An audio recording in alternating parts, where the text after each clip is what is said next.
Okay, Junaid, we are live today. Well, everybody, happy Woohoo. Monday. Good to see everybody. And I've got Junaid in here with me today. Now, before we dive into studio prep, obviously Junaid has an amazing studio behind us.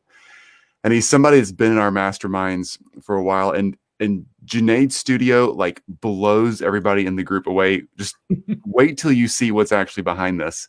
So Junaid's been kind enough to give us time today to answer questions on studio prep and to make sure that we're getting our lighting, our sound, all that stuff, just the studio simplicity. If you're like me, and I know you are. Hang on. Sorry. Hey everybody, I'm pulling up my phone. Obviously, y'all know that. Danny, what's up? If you're like me, you've probably done the thing where you sit at your dining room table or in your bedroom or in a hallway or in your living room and you pile up all the lamps you can find in your house and you gather them around you, and then you get your studio and you get your microphone right, and then you try 4 different microphones, and it's like an hour and a half before you get to go live for a 2-minute conversation in your Facebook profile. It's so annoying. So Junaid has made it simple where he can just walk in, push a button, and launch. So anyway, Junaid, welcome to the Inner Circle Facebook group, which you've been a part of for a long time. It's a privilege to have you helping us. Thanks, friend. I really appreciate it. Thank you so much, Chris, for that intro. I really appreciate it. It's been amazing learning from you, learning from the group, learning from the mastermind folks that I've been with, and it's just amazing. All the support and all the gosh, I'm losing words, but it's been amazing being part of this group, and it's just awesome. Thank you so much. So great. Dude, you're the best, man. I appreciate you giving back to us. Cian, welcome. It's good to see you too. So yes, dude, tell us what to do. You are the guru on this thing. By the way, Junaid was hanging out in Pat Flynn's group recently, and all of a sudden Pat gives a shout like, "Oh my gosh, what is that studio? How do you do all that?" So Junaid's definitely known for what he does. So Junaid, help us see kind of where you came from so we can be a little bit relatable, because you look like such a genius doing what you do. Tell us kind of where you came from and how all this works. Absolutely. So, and tell me if you want me to share a screen or do any kind of, if you want to show anything. Yeah, we can share my screen. Yeah. I've got a little Absolutely. walk through memory lane, if you think so, you know. By the way, Veronica, I have a challenge living on my boat. No space, but I have managed with lights and camera. No kidding, Veronica. That's super badass, by the way. That is super badass. And Junaid, I'm sure we'll have lots of boat tips. That's pretty much his presentation's about, is how to do lighting on a boat.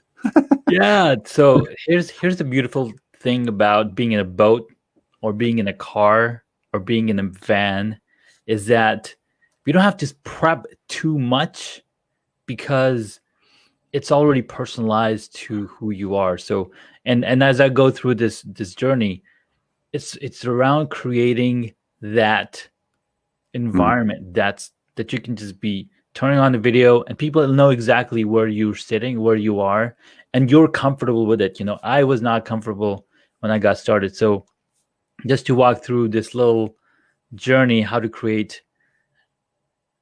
Yes. Right. So problems we all face recording video. By the way, Brennan just jumped in here. Brennan's one of our elite agency members as well, and Junaid's the man when it comes to home studio setup. For real, he is. Brennan, you're so right. Sorry, Junaid. You're gonna get lots of interruptions. Appreciate it. No, you're good. You're good. This group is like a noisy family at a holiday. You know, right? So here's some of the problems that we started facing. Hey, Cian, have you ever failed at recording video content because you feel your video isn't the best? Like anytime that I was looking in the video, I was like, I don't know if that's something that I want to do. You know, feeling uncomfortable showing up on camera, because it's like talking in the mirror, right? When you're talking in the mirror, you immediately get like, oh my God, I got to fix that zit on my face. You know, you immediately thinking about, oh my God, what is everybody going to say? What, you know, finding that backdrop. And then a lot of times we're not sharing videos from our bathrooms because maybe we have clothes hanging in the, you know. So having that thing set up the way, awesome, Veronica. Green screen is a lifesaver for a lot. But again, if you have a setup that tells who you are, then boom. So what did I do, right? What did I do when I was having trouble I would record videos outside, outdoors, because everybody knows the outdoor. Everybody knows the back of your car, right? So when you're creating content in your boat, in your van, everybody knows that they immediately know where you're coming from. Like one time, there was a good friend. Can't remember his name, but he was traveling cross country, and he's decided to go live on Facebook. He's like, "Hey, give me a call. I'm driving cross country." And you know exactly what you're going to expect. So I got on the phone with him. It was pretty cool. But what ends up happening when you're trying to create content is you look in the mirror, you look in the video, and you got to change it. You got to change the man in the mirror. So you got to change that backdrop. So I went through this and I was like, this is not fun. You know, it sounds like you might need a home studio. So totally truthful about these slides. I haven't prepped enough, but this sounds like you need a home studio. So these questions all lead to, hey, you need a home studio, because what does a home studio give you? It gives you confidence. It gives you a place to go hit record. And it was hard in the beginning. You were so exposed. Was that in the boat, Veronica? Yeah, I'm sure it was. And just feeling that feeling, you know, we all get of just, by the way, I like your authenticity, Junaid. Thanks for just being real here, because that's the way we are. Yeah. No clients looking in this group. It's just us. You know how when you first go live, you feel just emotionally exposed, I guess? It's kind of, my voice sounds weird. I don't really look like that. I look way better than that, and I sound way better than that. And then the lighting, and then, yeah, I know. And right now, like, I've got a skateboard injury up here on my forehead. Y'all have known about that for a few months. I've been healing. And I feel that, like, when I'm on camera, you know? Yeah, go ahead. Yep. So here are some of the things that to think about when you're setting up a studio, right? So very few questions. What are you trying to accomplish with a home studio? A lot of us are creating content. A lot of us are going live on Zoom. You're recording a podcast. You're doing this weekly or monthly or daily videos all around what you want to be known for, right? So things to think about when you're creating a studio, what all of this matters to you. Again, are you doing this by yourself? A lot of us are doing it by ourselves. We are home alone or home with kids, but we have our own office, or, you know, we're either set up, you know, put up on in your dining room, living room, family room, whatever it is. And then, so again, think about these things. Do you have an assistant to help you with the copy, to help you with anything at all, right? Going through this process. And again, this studio, will this be in an office building or your home? A lot of people are going back to the office because nobody else is showing up. It's like, hey, I've got the office to myself. Maybe I can set this place up so I can record my content, record my videos. Think about all of those things when you're going to setting up your studio. Can I say one thing right there, Junaid? Yeah. That's yeah, Veronica. I'm nodding my head to a lot of this. Yeah, I know, right? Me too, Veronica. The location, like, Junaid's about to dive deep into, like, how to get it all set up. The location that you pick, I can't overemphasize how important it is to think through a spot that you could potentially leave alone. If it's a corner in a room, when I first started podcasting, Junaid, I never told you this, but back in 2013 or 14, I started a podcast called I Share Hope, interviewing people that could share hope, like, and help. I was going through depression and anxiety and all kind of hard stuff. And so my therapist recommended I do that. Long story short, there was no place in my house then to do that. So I literally sat in the attic, which is now built out and part of another part of our house. I sat in the attic to record a podcast because I could control a backdrop and lighting. And then it got to be August in Memphis and it was really hot. But anyway, yeah, pick a spot so you can leave something alone and save yourself so much time every time you do this. By the way, Rock, welcome, dude. Rock says, Junaid's awesome. Love this content. Okay, Junaid, sorry I interrupted you. Keep going. Awesome. You know, Chris, you mentioned a really awesome point there. Have a place set up so you don't have to touch it again. Now, what other rooms in our house do we leave them as is and not touch them again? We have our bedroom. I was gonna say, We have- I know my bed is not made right now. right, or you can leave it alone because nobody's gonna come in there. Our dining room, Uh-huh. right? Our kitchen, our family room, living room. All of these rooms have a dedicated purpose for them. Playroom, your garage, your workshop.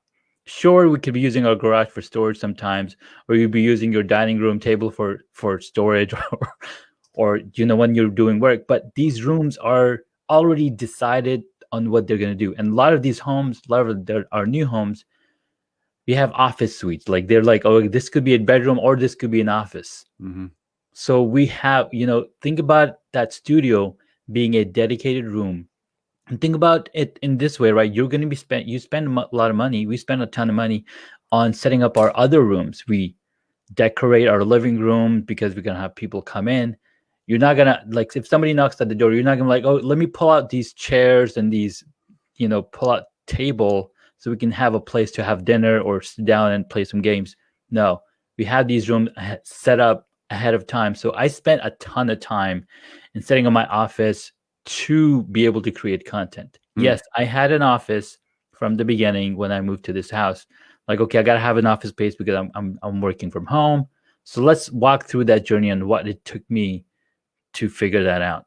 All right, so I'm sure you're feeling overwhelmed because of all the questions and all the things that we go through, that I went through, but I'm here to help you figure those things out. So let's take a little walk through memory lane. So when I was working as a professional videographer, I did a lot of shoots on site. We had plenty of time to set up those stages, set up those scenes, because when we're shooting a short film or a short documentary, you want to make sure that everything looks good. You move around the tables, you make sure the backdrop looks good. You have some things in the foreground, background, and then you're having that conversation. We spend a ton of time. 80% of all film is pre-production, preparing for that production, because shooting time is so quick. An actor comes in, he knows his lines, he says them, he's done in 30 minutes, he's out of there, because their time is really expensive. So pre-production is what I'm talking about. When you're setting up your studio, I didn't have that much time. I didn't put that much time into setting up my studio. I'd be like, okay, I'm going to be going on film and I'm going to record it and I'm going to be done. I'm going to have 30 days of video challenge. I'm going to record every day a video. Didn't really work out like I wanted to. So that's where this comes in. So who am I? I'm Junaid. I have over a decade of video production, content creation, and commercial project experience. I've had the opportunity to work on a variety of short films, 10-hour films, where we got the team together in the morning, shot a couple of scenes, couple of things together, and in the evening we were done with the whole short film. It was that fast. Wow. So having that pre-production, having that preparation, so important. And when we're creating a business, we prepare before we go launch, right? So think about it the same way. When you're creating content, you want to prepare as much ahead of time. So let's walk this through. I love helping others and navigating the technical world. I've been in tech for the past 30 years and I love it. My studio setup journey. Before I get into this, this is really fun. Oh my gosh, I know where this is going. Everybody, I'm telling you, Junaid hangs out in y'all know we have a mastermind. Junaid hangs out there with our amazing mastermind members because Junaid's one of our amazing rock stars. And not a week goes by where Junaid is not on screen and people are like, oh, look what his studio, look what his camera's doing now. Like, what the heck? How did he do that? It's so annoying. So keep going, Junaid. So it all started when I had created a course around mobile video production using your iPhone, just your iPhone, nothing else at all. But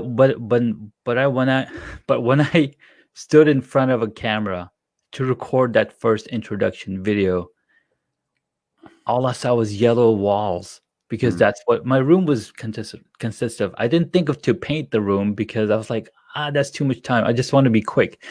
So I was watching some videos online and on LinkedIn. There's some people using backdrops.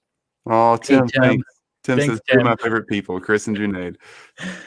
And I was like, oh, maybe I can buy a backdrop, $25 to $30. I can get a nice backdrop, put it up on the wall. So I ended up doing that. I set up the wall. I set up the camera, set up the lighting. Took me hour and a half, 2 hours to set it all up, make sure everything, the batteries were charged, right? Everything. Mm-hmm. And I start to hit record on the camera. I had to go change my kid's diaper. I had to make sure to feed the kids. I had to go, take the dog out. Like, think about all the things. Like, you're spending 2 hours to just setting up something, just to think, okay, I don't have the words that I'm going to say to record this video. So I come back the next day and I'm recording. I hit the record button. I'm like, okay, this room is set up, and I couldn't get the words out of my mouth. I had the script up. I had not the script. I had the outline up, but I was like, where do I even begin? Like, why do people want to listen to me talk about this thing, right? So let me walk you through where I all started, right? So this is the same room that I'm in, just flipped around. The windows are now in front of me instead of behind me. Yeah. And you can see that overexposure above my head and the lights. And, I just still wanted to create content as I'm recording the podcast here. And I was like, I wonder if I can find some of these videos. And lucky enough, I was able to find, because I didn't anticipate that this is where I was going to end up. So I was like, okay, how can I get rid of those highlights? Let me add some curtains. Sure, it brought some attention to my face, but I'm still focusing on creating that content. Upgraded my microphone, because as a podcaster, you want to take care of that audio. But I didn't really pay attention about the video because I'm still creating content. It didn't stop me from creating content, but I didn't feel good sharing those videos, but I still kept creating the content. So then what I did, I was like, okay, let me go to my workshop. People are not going to question by my background, because they know I'm in a workshop. I'm talking about something related to working with video, but that video didn't the vision, shooting my videos in there. The lighting was good because I use specific lighting, but I'm just tripping all over myself. No, you're good. So did you, it's interesting. I've done the workshop thing too. Like, I've actually gone to my shed, because, by the way, the audio is fantastic in a workshop, at least in mine. Tons of insulation and broken up structures. But I couldn't think of a way to theme everything I was going to say to be relevant in a workshop. Even though when I'm off work, I spend a lot of my time in there because I love tinkering with stuff. By the way, shout out to your workshop. Tim's a little workshop jealous right there. Anyway, so why did you leave the workshop? So the workshop was great when I was building my beehives, building the hive frames and whatnot. It made sense because I'm working in the workshop. Dude, you're a beekeeper too? I'm a beekeeper, yes. Oh my gosh, that's a whole nother line of questions. Whole nother episode. Okay, keep going. I was building this bike stand for my bike so I could ride indoors. So I used the workshop. I created videos around that, but it didn't match my vision. Like, I wanted to teach people how to create content, how to have a space, like focus on just teaching. But the workshop it just didn't make sense for me. So I was like, let's just keep going. Like, so what did I do? I was like, wait, I already have the cameras. Why not start using them? Because I'm a filmmaker. I've been creating content. I've been creating content for others. So I started integrating my high-end DSLR cameras into my workflow, into my setup. So here I'm adjusting the camera. I'm playing around with the light. My kids are having fun. Okay, so is that the same background you're sitting in front of now? This is the same background. This is the same backdrop that I'm sitting in front of right now. But you see, by changing around the lens, changing around the backdrop, you can see, like right now, see on right behind me, there's a computer tower, which is basically behind here. So I hit it by moving the camera over and making sure the backdrop had everything that I wanted. I built that wall up that you see Mm-hmm. right here. Built that wall up because I wanted that classic look of being in front of a wall. And then adding the higher depth of field, what does that mean? Right? The focal number on your lens that you see, it can be anywhere from f1.4 Mm-hmm. or all the way up to f6, f7. That basically changes the focal distance between the front lens and the back lens. So depending on how small the number is, that's how small the focusing distance becomes. Okay. So in this camera, in this vision right now, that's a 50 millimeter f1.4 lens, meaning the distance between the focusing distance is really small. So anything that's outside of here is going to be blurred automatically. So my, by the way, shout out to your DSLRs. What kind of DSLR do you use, Tim Wilson? Absolutely. Tim, I'm using a Canon EOS R, which is a mirrorless camera, along with an f2.8 40 millimeter lens on this one. And then on my other cameras, I have a larger range. So I'm here, checking, I have the other lens, right? And then this is my third lens, which I can move around. Isn't this amazing, guys? Like, this is going to make us all feel like, well, crap, I'm not even going to try to start recording at home. Start. All right. So this one's basically on a little slider, and you can see the micro movements a little bit. I didn't get a chance to set it up correctly, but it just adds that other dimension, that other dynamic, look when you're creating content. Can I ask you one more camera question? Of course. So I'm using a Logitech. It's right up here on my screen. I'm using a Logitech HD 1080p something. Yep. The one you get on Amazon. But I don't have that same depth of field look that you have. Yeah, Tim, that's incredible, right? I know. But my studio is large. I mean, I'm in a big space. And that's because I don't have a true manual focus, right? It's just a digital lens. So here's the difference between having... Way to go, Veronica. Look at that. That's right. Logitech team right here. Go Logitech. Here's the difference between a DSLR or a mirrorless camera and a Logitech, a webcam. The size of the sensor. Okay. So I wish I had some props, but let's say this is the size of the sensor on your Logitech camera, right? And if I were to bring a sheet of paper, that's the size of a lens sensor on my camera. Okay. So the larger the sensor, the better differentiation you can do. The other thing that the camera has is that focal lens. Okay. By the way, hey Peter, great to have you, man. Good to see you, dude. Yeah, Veronica says good question too. So when you get done with the lens question, we got to go with the keep going. So with the lens, with a dedicated lens, you can control the f-stop. Okay. With webcams, they want to make sure that everything is in focus. So they're trying to focus in on my. So they're focusing everything. They have infinite focus is what they call it. Okay. Now there are settings that you can play around using a Logitech camera software to have that differentiation. Again, some cameras have that ability, some cameras don't. It's almost hurtful. Thanks, I know Junaid's feeling good, but I'm a little hurt just deep inside right here.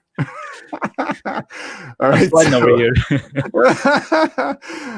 So Junaid, Tim's asking if I'm switching the cameras using the A10 Mini, and yes, I am. Now you must be wondering, what is an A10 Mini? No, you must be wondering, how long have you known Junaid, Chris? And I'd say about 6 months. How many A10 Minis has he had in that period of time? 3. So yeah, he has a problem. I do have a problem.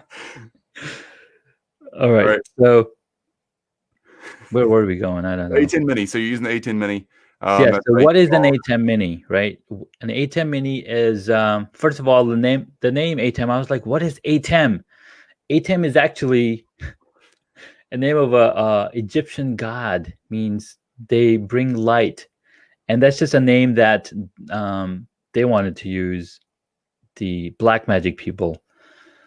So let me switch to my fourth camera, which enables me to hook up my iPhone to the A10 Mini. I'm gonna take my screen off for just a second so y'all can see just Junaid. If I can do that, no, it'll take my audio out if I do that.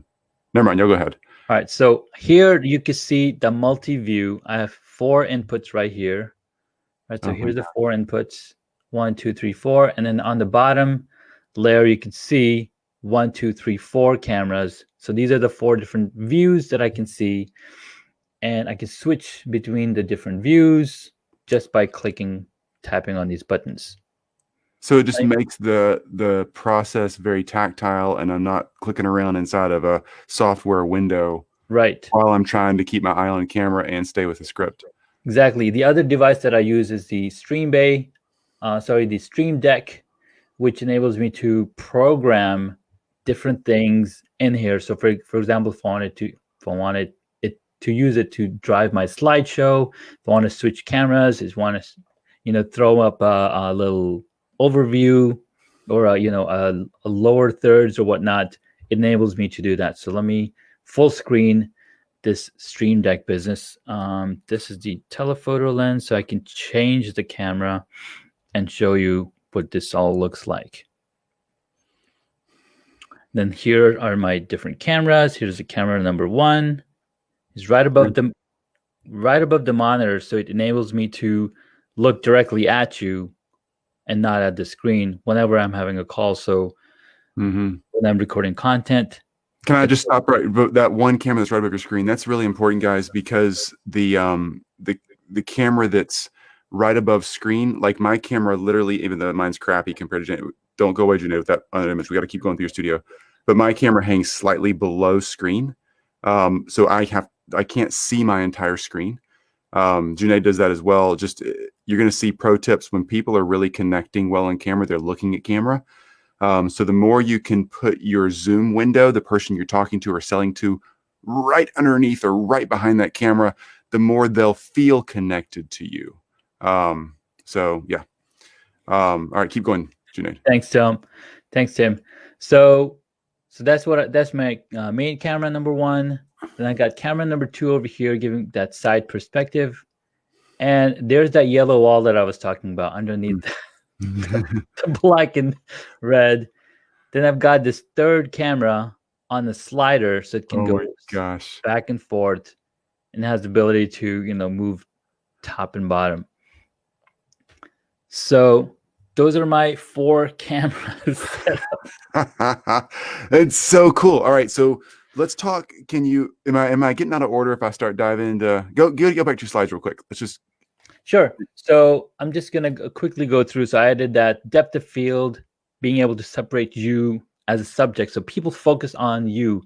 Now you'll see that I've got a bookshelf in the back with a lot of chaos, but you can't tell what that chaos looks like in reality. Like there's a ton of mess back there. I've been talking to myself to organizing it for the past 6 months, but I'm just too busy looking good on camera over here.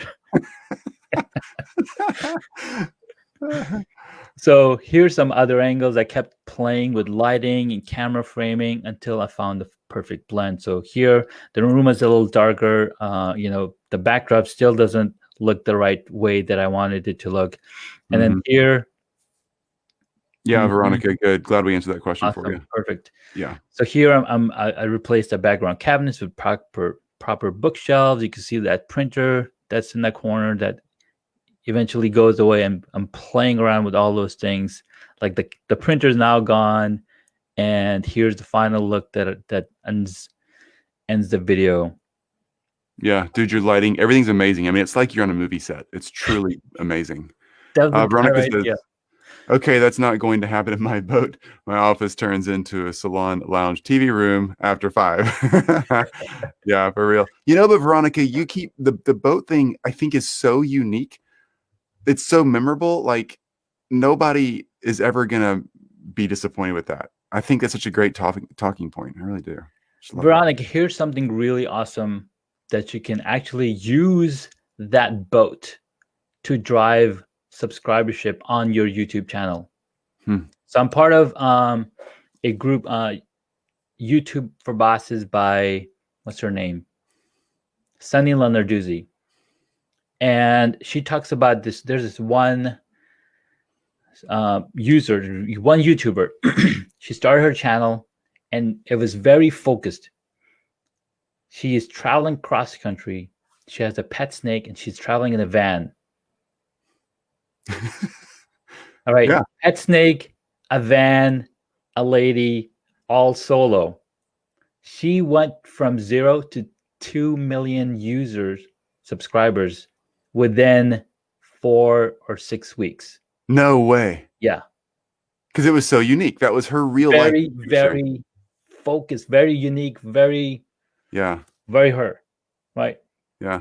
Huh.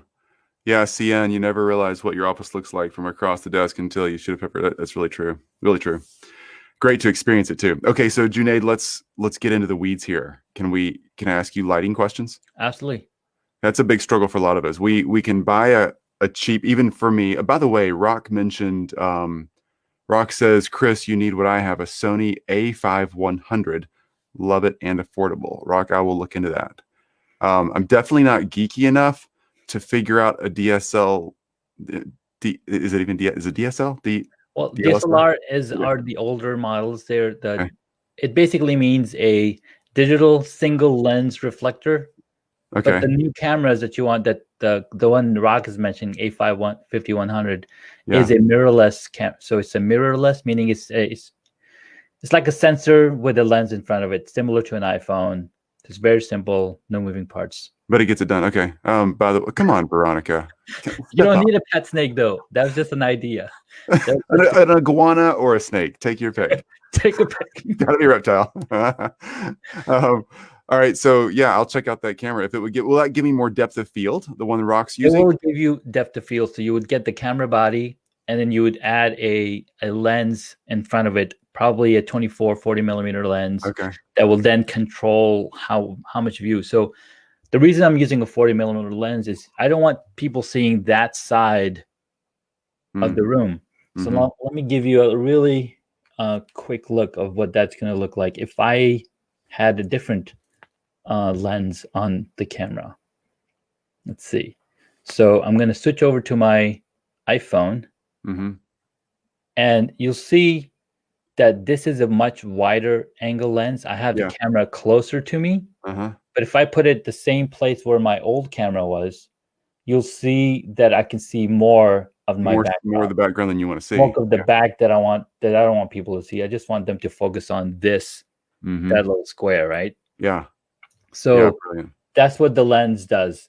So depending on how large that backdrop is of yours, the foam, you should be fine. And then you can play around with, okay, how much distance do I need to be from the camera to look the same size and have that depth of field? Gotcha. That's very helpful. Okay. So let's talk lighting for a second, because a lot of us can find, I mean, honestly, the camera that comes on your MacBook Pro, I used it the other day for one of our Mastermind calls, actually, Junaid, because I was tired of standing up. So I sat down and I turned it on. I was like, this is actually really good. I got a new MacBook Pro 6 months ago. I hadn't used it since. And I was like, well, this works. Yep. So we have the lighting, though, often becomes the tripping point for most of us. I can get my microphone. My studio mic is hanging right here, by the way. I have a Blue Yeti. Nice. And it's what, I mean, if I'm far away, it's that far from my my mouth, I guess. Sound is relatively easy to capture. Even if you're in a noisier space, a condenser like a Blue Yeti or something like that, it's condenser, right? It's okay. Yep. Pretty on point. I've got my Blue Yeti right here. Okay. Pretty close to me. Yeah. But I set it up so it doesn't show up on camera, because I know a lot of people have it like this, or like it's because the reason it's in their shot is because the lens that they're using at the wide angle. So there's no way to getting away from having that lens, that microphone in their camera. For me, when I was first podcasting, it was because I freaking got a Blue Yeti, and I was so proud of it. So I had Hell yeah! Check out my Blue Yeti. my camera. Yeah. All right. So the lighting, though. All right. So here's the lighting. I'll Yeah. show you what my lighting looks like when I don't have the studio lights on. Okay. Oh wow. Significantly different. Right. So this is my overhead lights. Yeah. And a lot of us have overhead lights, or we have lamps. Mm-hmm. Now, in the overhead lights, a lot of us use yellow lights or soft white. Yep. So I was like, soft white is not the look for me. I'm going to go with daylight. So I went and replaced all my overhead lights to daylight. So I still look good, but I have that You got shadows. raccoon eyes. Yeah. Because it's coming from above. It's shadowed. Yeah. Coming from above, and all the lights, like everywhere you go, we have the same lighting problem because the lights are coming from above. They're not coming from where the camera is going to be shooting from. So where do you place your studio lights then? Great question. So let me turn them on. Maybe I should have left it off. And let's see if this camera will do. So my main key light is right in front of me at 45-degree angle, about, I don't know, 30 inches, not 30 inches, but not too far. Okay. And it's at the lowest setting. Like, it's not even turn up the bright. It's just close enough. Do you have a back view of that? Yeah, I can do a back view of the light, or the side view of it. I really What's appreciate cool all about that, what's awesome about, man, I so appreciate you giving us the backstage tour here. Okay, so got it. here's the side view of the light. Mhm. Now, this box is called a soft box. Okay. A lot of the times you'll buy a ring light or any light, and then you'll find that it has this diffuser. Mm-hmm. Hey, look, you can still see me. You'll have a little diffuser, and sometimes that diffuser is good enough. Sometimes it'll still cast a harsh light. So adding a soft box makes sure that you have soft light lighting you up, and it just creates that cool thing. Then I have a secondary light on this side, Okay. again with another soft box, just to give that nice look, that clean, sharp. And are those daylight bulbs in there, or These are are they daylight like soft bulbs. white light? Okay, Yeah. they're bright So, white. Okay. Yeah, daylight white. It's rated at 5600K or even 6000K. So it's more bluer than it is yellow, because when you go look outside, even though sunlight feels it's yellow, but it is not. It has all the colors.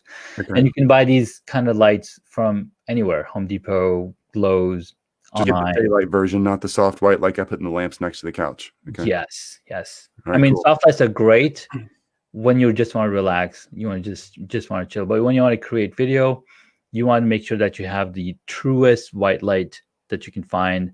So then you come and look good. Okay. Veronica, good luck with your workshop. Thanks so much, Veronica, for hanging out. Great to see you. All right. So you have a key light that's right up here in front of you, or straight right in front of you. Yep. And then you have another big rectangle light off to the side. Why do you have two lights? Just to add some more dimension, I guess. Let me see if I can turn one of them off. So I'll turn off the side one. Studio mode. So here's the side one off. So it creates more drama. Uh-huh. So I wanted a little less drama. A little more documentary style. Yeah. Yeah. So you turned off, that was the side light. That was at the big rectangle. There's a big one on the side, yes. Okay, cool. And then you have, like, for me, this is if I turn the key light off. Okay. You see this shadow. You see this little shadow coming on here because I just have one light source. And it's not turn up really bright. It's just normal lighting. Okay. And Junaid, I'm not comparing my studio to yours at all. Just for those watching from home, like you and I are, I have three lights, and I have one that's right here. I'm going to turn it off. I guess I would call that my key light. Mhm. That's what's putting most light on my face. That Mhm. leaves basically the big box light you have on the side. Same thing Yeah. over there. And then I also have a light that's shining on. Let me get that back on. I wish I had fancy buttons that do it all for me. Then I also have a light shining on my background because I didn't want to cast a shadow. Yes. I'm probably my shoulders are probably 4 feet away from that wall for those of you at home. So one thing you want to watch out for is, am I right, Junaid? You want to be far enough away from the thing behind you so that, like, let's see if I can cast a shadow. Well, I see a shadow on your left. Yeah. So you just want to make sure you're not casting a shadow because it gets distracting. So I just have a simple little light shining on the back. Is that the right idea? Yep, that's the perfect idea. And then you want the light to be above and pointing down, like, so it's not directly from above you, but rather something like this. Okay. So am I even right? if you're close to the background, should I raise mine higher? No, I think yours are good because you're not casting that shadow. So Okay. let's say if you're shining like this and your background was 2 feet apart, you still won't see that shadow because that shadow will be hidden by your body. Gotcha. Okay. Gotcha. Makes tons of sense. And then how about a tip for those of us who wear glasses? Oh, that's a really good question, Cian. That's an excellent question. So a lot of the times you'll see these ring lights, they're designed to be directly in front of you, facing you, and then you'll see that shine coming from your glasses. So what you want to do, raise it up a little higher and bend it down by 45 degrees. So what that'll do, it'll still reflect, but it'll reflect down, not back to the camera. Got it. So when you're shining directly, the camera's gonna pick it up. But if you come at an angle, just think about angles, right? If you drop it at an angle, it's gonna reflect somewhere else and not directly back to the camera. Just like when you're wearing, I picked up a new pair of sunglasses this weekend, and they're reflective on the front. And I was actually thinking about that because I do a ton of lives from like the park or from my skateboard or wherever. And I thought, oh no, this is going to reflect the camera, but oh well, y'all will see my iPhone. We all have one. Yeah, thanks. So distracting. So Cian, I noticed that when I was looking, I stood in the studio with my glasses on just for kicks, and I noticed that my main lights were high enough above me that they weren't, unless I tilted my head up, I wasn't able to see the reflection of my studio lights. I could see the rest, but I couldn't. Yeah. Anyway. Yeah. Excellent. Great question. Thank you. That's a good question. Yeah. All right. Am I getting us off track, Junaid? I have a million more questions, but I don't. If you got more. No, I think we're good. We can do the questions. I don't have anything else to put in here. Okay. If you want me to put a slide up, I can. The slide was just around 5 tips, keys to making a great video. Oh, cool. Yeah. Let's put that up there. Yeah, that's good. Having a good story, right? We all love stories. And when you have a good story, the lighting and the camera and the audio and personalized background tie that story together. Yeah. Yeah, they really do. That's a really good point. A personalized background. I do not have a personalized background. But Chris, that is your background. No matter every video that we've seen, you see the same background. So it's kind of personalized to you because people that know you, like, okay, this is Chris in his office. Yeah. I actually used to have an extra sheet of this foam that I would cram into like a stuff sack and take with us because we travel a lot in the summer. Yeah. And I would just pin it up in whatever Airbnb we were staying in so I could just kind of keep up with some videos. Anyway, I gave that up because it was another thing to carry. Okay, so can I ask a microphone question? Yes. There's compressor and condenser microphones. We don't have to get too into the weeds on either one, but which is the one for searching like on Amazon and we need to pick up a new microphone? What do we get? Lapel mic, something that sits on the desk, a boom mic. I mean, it just quick direction here. Yeah. So the reason they have different microphones is for the different types of audio that you might be recording. And you'll notice that they use a lot of boom mics when you're shooting on set. You'll have a boom operator holding a microphone up above the actor as they're shooting because they don't want the actors wearing anything. because that's not how that's how it works in movies, right? Like, Right. here's your microphone for this acting scene. No, you have boom mics. So the boom mics have a parabolic sensor, meaning it can record audio from farther away, anywhere from 6 to 7 feet away. So they can have that microphone up there, record audio from them. So I have some parabolic or some shotgun microphones set up that help me record audio when I'm not sitting in front of my desk. Okay. Condenser mics are really good because they can pick up the most subtlest sounds. And that's what a Blue Yeti is. That's the one that we're using, the Blue Yeti. Okay. So the closer you are to the microphone, the less effort you need to put in, and then less effort it takes for the microphone to pick up that sound. There's a lot of people using ASMR, creating ASMR content using these microphones because they can be like, oh, what's going on? Right? Really creepy stuff. It's great for podcasting. It's great for, voiceovers, anything voice related. But when it comes to creating content, you want to be aware of, okay, where's the microphone going to go? You can have a little lapel mic because that's an omnidirectional microphone, and it'll capture the audio, anything that's around the area. So they have to turn the gain down. So, it only records the audio for the person that's holding it.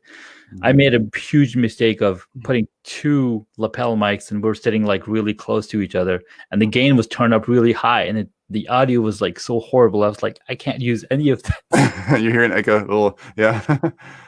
Okay. So for most of us that are doing content creation, we're coaching, we're teaching, we're doing Zoom calls, obviously, our Facebook Lives, whatever, from a stationary place where we can set up a studio, something, a condenser mic, like a Blue Yeti or something like that is the way to go. Condenser mic that you can put at a distance away so it's not showing up on frame, or a boom mic. Boom mics are really cool because you can put it further away and still record some good audio. Okay. All right, great. So for those of you just looking in here, Junaid is using a Blue Yeti in front of him right now, and I'm using a Blue Yeti right here in my studio that is about 2 inches farther than that, about this far away from me. Okay, and then cameras, we've covered that. Lighting, we've covered that. And then let's just talk simple. If we don't want to get into the amazing setup that you've got on your desk, computer-wise, I'm rocking a MacBook Pro here. I think that's good enough. Do you have any suggestions on just the computer you got to have, or is any relatively new computer going to be fine? Any relatively new computer will do just fine. Now, Rox asked a good question about USB microphone or XLR. Again, it all comes down to who the person is that's going to be doing this creation. Are you spending some money to buy the XLR equipment? But because sure, you can get an XLR microphone, then you'll need to get a controller to be able to convert that. USB mics are great for starters, and the Blue Yeti has have heard a lot of sounds. They're all over the world. People are using them. Simple USB microphone just to get you started and capture really good audio. Okay, cool, awesome. And then last question. Go ahead. You were mentioning what's the simplest setup, right? So any computer that can handle, that you're used to, that you're comfortable with, will do the job. I could be using a PC right now, but my PC is broken. I need to replace a motherboard. But I could. The reason I'm using a MacBook because this is my main machine. I do all my work, my design work, all the user experience work. So I'm using this. I've gotten accustomed to it. I've trained on software that's designed for it. So going on Facebook Live, using Ecamm, doing all sorts of stuff, and and that's some of the other things that I want to showcase, if you will. Yeah, go for it. We got 5 more minutes. We'll take all of this. Then it's probably not worth it. but this will be for those who stick to the end, I guess. Okay. Well, let me ask one more question, then you can dive in there. Yeah. Just audio, like in my studio, obviously I have some sound stuff around me. I found that super helpful, just for those of you who are trying to figure this out too. If you have a room like my room I'm in right now, is hardwood floors, smooth, hard ceilings, smooth, hard walls. Even the shutters over our windows are those plantation shutters that are hard structures. So this is 4-inch acoustic foam. There's a difference. This is not soundproofing. So if you have a noisy door you want to cover, you got to get something soundproof. That's really expensive. But this acoustic foam just diffuses the noise and makes it not echoey. And then on each side of me here, I have some blankets I got from Amazon. They're like $75 a piece. And they're just basically sound baffling sheets. They're 8 foot tall and 4 feet wide, I think. And it's super simple. So without a lot of money, even just hanging 1 or 2 curtains. And if you don't have any money you don't want to spend on, go get a few beach towels or quilts out of the closet and hang them up around the room you're in. It will make a significant difference. Absolutely. Yeah. Absolutely. It'll create some of the greatest places to record audio for your podcast is I know where you're going. your closet. Your closet. Absolutely. Your closet. Seth Godin talks about it. It's like, just go to the closet. You don't need any room. Just go to the closet, record your podcast. Yeah. Yeah, it's amazing. All right. So Junaid, dive in, man. What are you going to show us? All right. So this is what I was going to show. So the reason I picked the Mac or PC, people can set up these scenes on their computers. Yeah, Rock. Moving blankets are good too. Yes. Yeah, any blanket that can absorb sound. You just don't want that reflection. So when I'm going live, I want to create a special look. Dang, that's so cool. Right. So I'm using software called Ecamm Live that you're able to create custom front covers and layouts. So let's say I'm doing an interview. I don't know if this is set up, but I can have multiple people come on. I have the names. This is similar to what you're doing with StreamYard, right? How many do you know? I can have multiple people. I can have a screen set up like this, so I can, go through my little slides. This is what's happening, blah, blah, blah, right? So, and Ecamm Live, I just Googled it. That's just a software you can just be running on your desktop while you're doing the live thing? Yes. Oh, that's brilliant. So okay. I'm switching back to the other camera. So I was using the camera. I was using the virtual camera that Ecamm Live puts out. So then I can go live. And the recent version of Ecamm, they've enabled us to bring in guests. So it's just like StreamYard, but it's running on your computer and not through a browser. So it's pretty cool. And then you can have this custom look, your logos, your things. Nice. And then you essentially produce a show. And then you can put that out on YouTube, Facebook, wherever you want it. Mm-hmm. So that's brilliant. Just setting those things up, right? Yeah. Okay, yeah. Yeah, thank you so much, man. Appreciate you giving me the time. Oh, you kidding, dude? This is amazing, man. Thanks. I'm actually looking at pulling up Ecamm right now because I want to be able to do some of those cool little screen cover things. So do you use Ecamm Live instead of StreamYard or instead of Zoom or something like that when you're going even live on Facebook? Yeah. It'll stream to Facebook like we're using StreamYard right now. Yes. Brilliant. It's been around for at least over 10 years, I think. I used to use Skype call recorder. When I just clicked on that, I realized, it's the same company, and it was great. Yeah, Skype call recorder is the same company. Video files. Yeah. Yep, exactly. That's brilliant. Okay. All right. First of all, last of all, whatever. Junaid is in this group. He is, yes, in our mastermind. There is no affiliate commission or anything we have for me having Junaid in here. He's one of our rock stars in our group, and it's just so amazing to have Junaid hanging around with us. So Junaid, thank you for your time. Thank you for your expertise. I know this is very expensive and we're getting you for free, so we don't take that for granted. I really, really appreciate it. Junaid also teaches and trains people on this in a mastermind group setting and in some courses and in some one-on-one consulting. If you want to figure this out, Junaid will literally, you can pick up your iPhone and call with Junaid and walk around your studio, and he will tell you, here's how to set it up. Here's how to go through the process. So if you're struggling with this, I'm telling you, don't do like me. I'm not kidding. I promise you I've wasted hundreds of hours looking at reviews and cameras and microphones and Amazon and playing with lights and trying and failing. And Junaid can in a 30-minute call be like, okay, here's your shopping list. So Junaid, I'm going to drop your link down here. How do you want people to get in touch with you? Is it just straight through Facebook, or is there a better page? Facebook is the best way to go. Okay. we'll sit you up. Thank you. You, Junaid. You are amazing. Love your studio. Super jealous. And thank you for showing up. All right, man. Have a great Monday. Y'all have a fantastic week. We'll talk soon. Bye, guys. Bye.